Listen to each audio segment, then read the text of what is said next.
noite. Boa noite. Boa noite. Boa noite. Primeiro, só fazendo a apresentação, eu sou a Kátia, sou designer, formada aqui na Universidade Federal de Goiás e eu tenho um trabalho há mais ou menos 4 anos de publicação na internet. Oi, gente, eu sou a Verônica, sou formada em artes plásticas. Nessa área de design também fiz uma pós-graduação e na Kiko, né, tenho participação aí também com o meu trabalho de quadrinhos com o personagem Verdugo Inacreditável.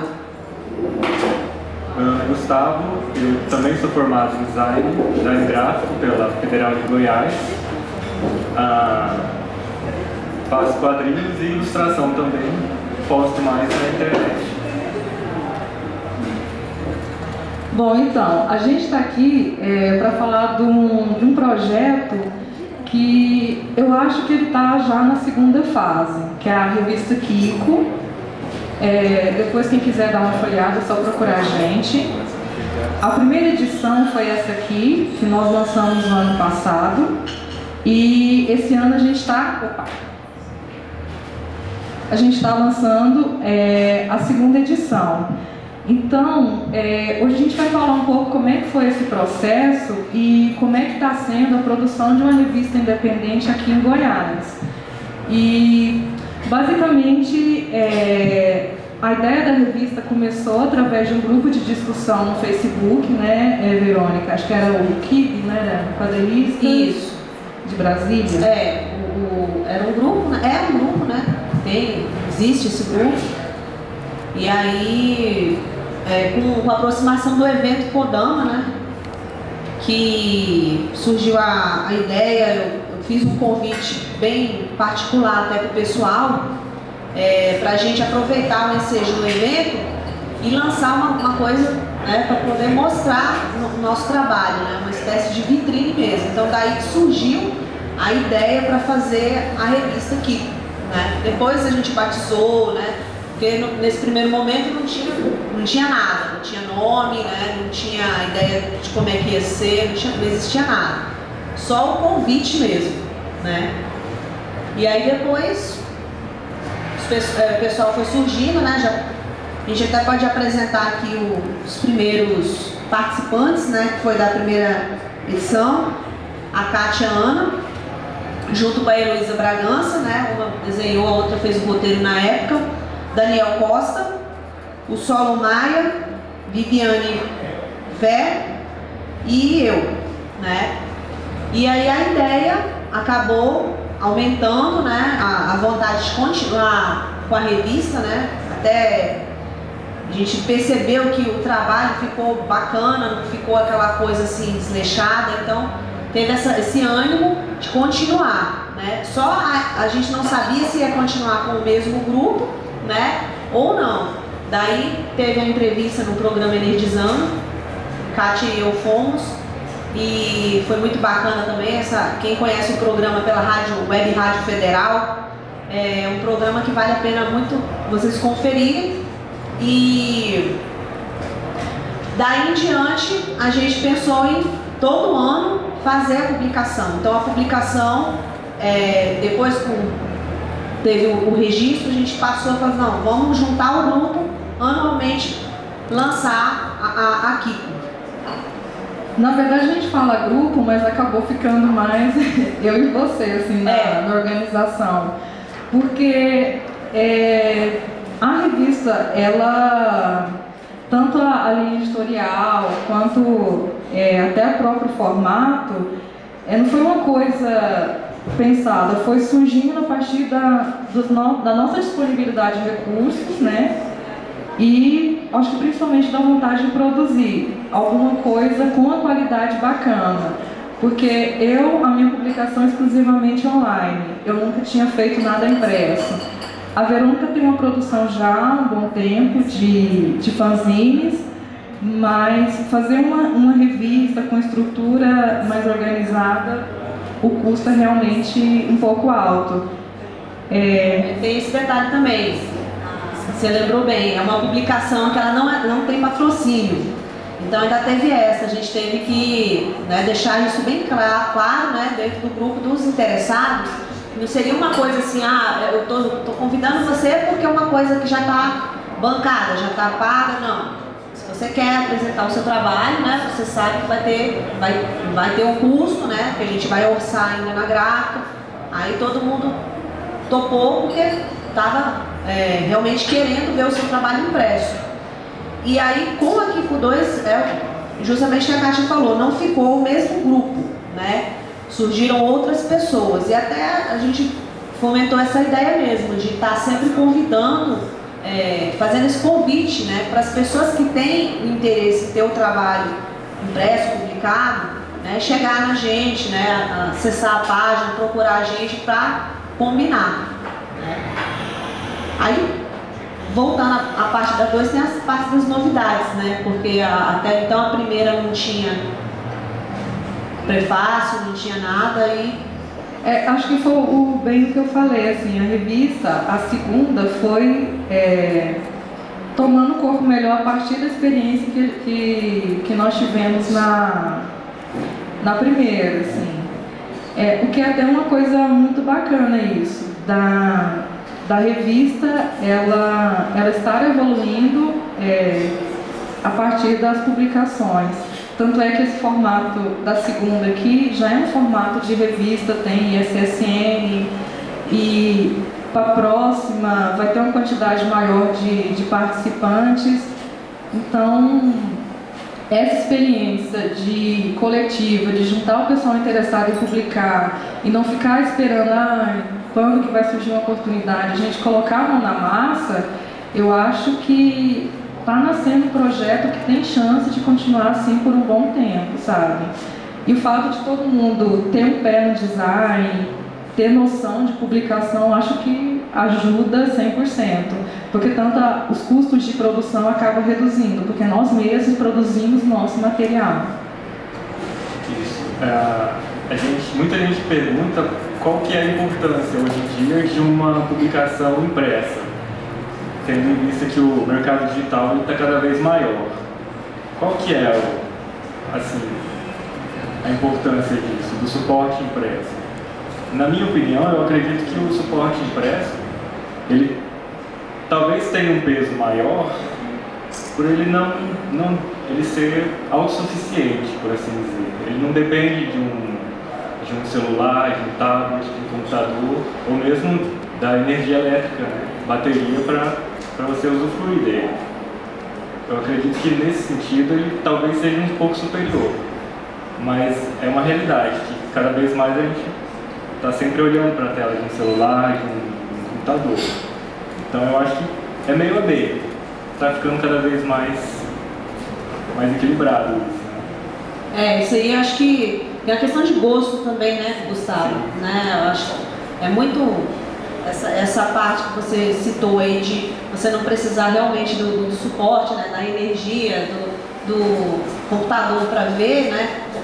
Realmente continua válida. Às vezes você está, sei lá, no consultório lá, pegou a revista lá, leu a revista, então é muito válido você ter um material impresso. E tem a questão de gosto, porque tem pessoas que realmente não apreciam ler pela tela, né? Eu particularmente, né, na minha opinião, eu sou da moda antiga ainda, então mesmo fazendo trabalhos, né, nessa área de design e tudo, então estando o tempo todo com o computador, mas na hora de apreciar uma revista, eu prefiro estar com o palpável mesmo na mão, porque eu gosto de sentir o papel, né, de sentar no sofá mais confortavelmente do que você ficar aí naquela posição do computador, né? E é aquela coisa mesmo, de não precisar de outro material, né, a não ser o papel e a revista para estar ali lendo, né? Sim, a questão do acesso, principalmente.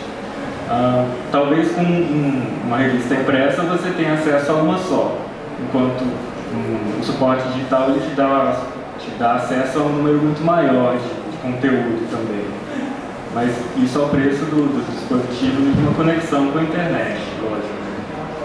Tem os prós e os contras também. Outra coisa que eu lembrei aqui agora quando você dá oficina em sala de aula, você não pode contar só com o trabalho na internet, né?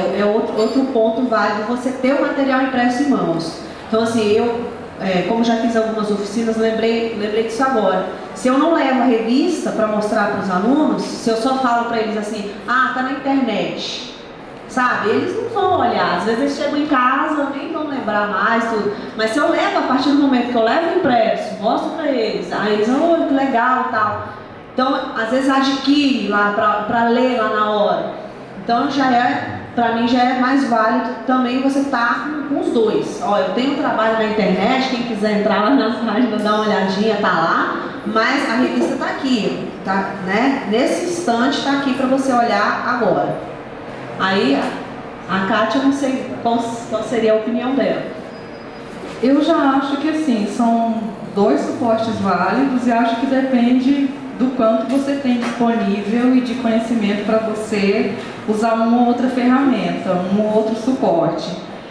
Eu particularmente adoro, como eu produzo os meus quadrinhos na internet, e quando eu produzo eu já penso na história naquele suporte, em como a leitura dela pode ser facilitada pelas possibilidades de som, de animação. Eu já vejo o meio eletrônico como uma forma interessante de experimentação, sabe? Ao contrário do impresso, que você, principalmente em relação aos custos, que fazer impresso não é barato, você tem que pensar em vários aspectos, não somente no visual, mas na limitação do papel, o tipo de papel, tudo, o formato em si, tudo acaba influenciando a história. E no meio digital não, é uma coisa mais livre, você pode usar a própria forma de ler para acrescentar algum detalhe na história. Então eu acho que os dois suportes são excelentes, mas acho que depende muito do que você tem disponível. Para mim, a internet funcionou muito bem, assim. Até do meu crescimento como produtora, como artista, foi excelente. Mas, claro que o impresso ainda tem um apelo emocional. Mas os dois meios acho que são válidos. Acho que eles acabam se unindo. Acho que um pode coexistir sem nenhum problema. Eu vejo também assim, parte web e você ter uma publicação, como eu já tinha até comentado com o pessoal do grupo, acaba meio que reforçando também o seu trabalho, né? Porque quando você tem um blog, uma coisa assim que é mais, como se diz, uma maneira mais despojada de você estar fazendo essas experimentações, você não tem talvez aquela responsabilidade tão grande com o trabalho. A partir do momento que você faz uma coisa que foi publicada, você já assinou embaixo ali, então já é meio que um reforço, né? Pode ser uma revista, um livro, entendeu? Você não vai publicar uma coisa, né, de qualquer jeito, não, você já vai tomar uma postura diferente, né? Esse talvez seja um ponto também que favorável para o meio da publicação impressa. Eu acho que a publicação impressa ela impõe limites, assim, desde o começo, a questão das páginas, questão de se vai ser colorido ou não. Eu acho que o pessoal que está mais acostumado a publicar na internet começa de uma maneira mais livre, assim, sem limite de página, de cores. Então é uma vantagem também, em vista da publicação impressa, que desde o começo você já começa dentro de várias limitações, realmente. Eu queria saber se vocês não acham que de repente o surgimento daqui não foi uma necessidade de vocês de tirarem da internet essas histórias de vocês e colocarem no papel, trazer para o público esse trabalho de uma forma mais abrangente, porque, como vocês mesmos disseram, a gente esbarra um monte de problemas tendo ele publicado, mas ainda assim há necessidade de publicação. Tem a ver isso, a necessidade de puxar esse conteúdo da internet e lançar no HQ, ou simplesmente aconteceu como vocês disseram, surgiu o grupo e tudo mais, mas antes do grupo, a necessidade da existência da Kiko veio de onde? Assim, quando eu fiz o convite, realmente, por ter um evento que tem um espaço dedicado a produções independentes, para a gente estar ali apresentando o trabalho, inclusive que eu coordeno esse espaço lá eu coordeno. Então, assim, eu pensei, poxa, a gente está meio que parado, assim, eu produzo, né, conheço algumas pessoas que produzem também, mas acaba faltando aquele contato, aquele contato físico entre os autores para conversar. Então a revista acabou sendo uma forma da gente estar sempre se encontrando também. Então, porque às vezes o computador meio que deixa cada um lá no seu espaço, né? A gente bate um papinho ali no Facebook, mas assim, não tem essa interação. Então, o evento estava lá. Eu pensei assim, muita gente que está no evento não conhece os artistas daqui, né? Então a revista ela seria um meio de mostrar, seria uma vitrine mesmo, né? Então a quantidade de história de cada autor ali não é grande nem nada. Por quê? Porque a ideia da revista é essa mesma. A pessoa vai apreciar aquela história, gostei do trabalho de fulano, de Beltrano, então eu vou lá agora ver mais, porque aí realmente na internet tem milhares de coisas a mais que ele pode pesquisar do autor que ele gostou, né? Então a ideia da revista é essa mesmo. Ela vira um cartão de visita também. Acabou sendo